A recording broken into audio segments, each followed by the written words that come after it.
Hello everyone, Luke Taylor here for another album review, and today's album is 2019 Toxic Holocaust Primal Future 2019. So first of all, before I say anything positive or negative, let me just say Toxic Holocaust is one guy. His name is Joel Grind, and he is a genius for having a one-man band to be able to play everything, write everything, but play everything, produce everything. I just think that's awesome. I'm a one-man band myself with my solo efforts, obviously, Luke Taylor. But I just want to say this is really cool. And the fact that he has the bravery and to do this, and of course playing live, he has a band, which is really cool. But just the bravery to do this and to really, motivate yourself, actor, director, producer kind of thing. I think that's awesome, and we need more people like Joel to be doing this. So that said, I just want to say, first of all, how cool is that? How cool is that? This just looks like everything that you want of the thrash genre. Really born in the kind of apocalyptic kind of soup that creates something like, let's listen to these: Chemical Warlords, Blackout the Code, New World Beyond, Deafened by the Roar, Time's Edge, Primal Future, Cybernetic War. Just these kind of things, maybe thinking sci-fi, Terminator, maybe even Alien, or different stuff that has at its core some kind of conflict against humanity. I just want to say that there are some awesome lyrics in here, and there are some really cool points to be made through the music. Obviously, it's a very historical sense of thrash, and I really appreciate that. I really love that. With the JCM 800 and the reverb. But the thing is, this is not going to be Ride the Lightning, obviously. The thing about the songwriting here is it doesn't have that sense of immediately iconic.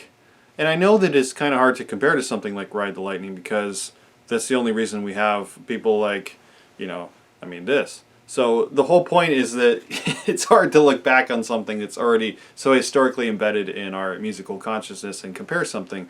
But the cool thing about this, I hope this is all making sense, this is made basically with that sound and that style and that history. And so it must be compared with something like that. Just the songwriting is not immediately iconic like that. Like when you hear the beginning of Fight Fire with Fire, or the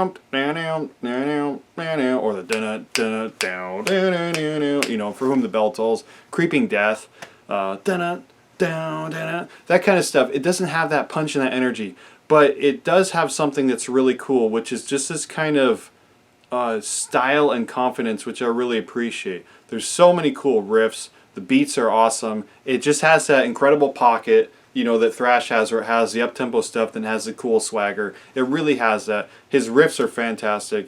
His soloing is furious and amazing, and it really does conjure up that emotion of, that mid-'80s, early '90s thing. So if you're in the market for, you've listened to all of the records of that age, Testament and Metallica and Accept and all these bands, and you want something that you're like, who's still doing that?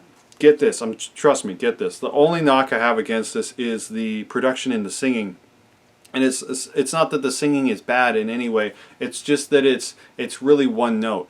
And that if there was a layering of maybe like different kinds of screams or growls, or even singing melody on top of these things, because it has a kind of a rough vocal, obviously, which is par for thrash and this kind of metal. But if it had maybe layered with other singing and just a little more vocal production, like three or four different kinds of singing on there, it would have been just perfect, I think.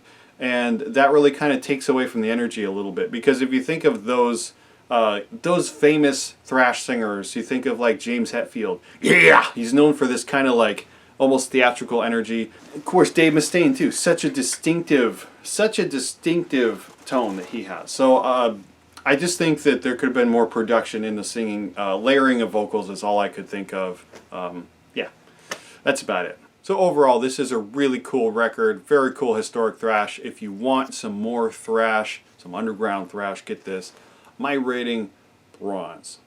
So have you heard of Toxic Holocaust? Do you like this album? What did you think of it? Is thrash dead? No, it's not. Please tell me your favorite thrash album, or your favorite new thrash album, your favorite underground kind of thrash thing that we got going here. Let's keep the scene alive. Let's keep all metal alive. Classic, thrash, heavy, doom. I don't care what it is. Let's keep it going. Let's make the best music of our lives.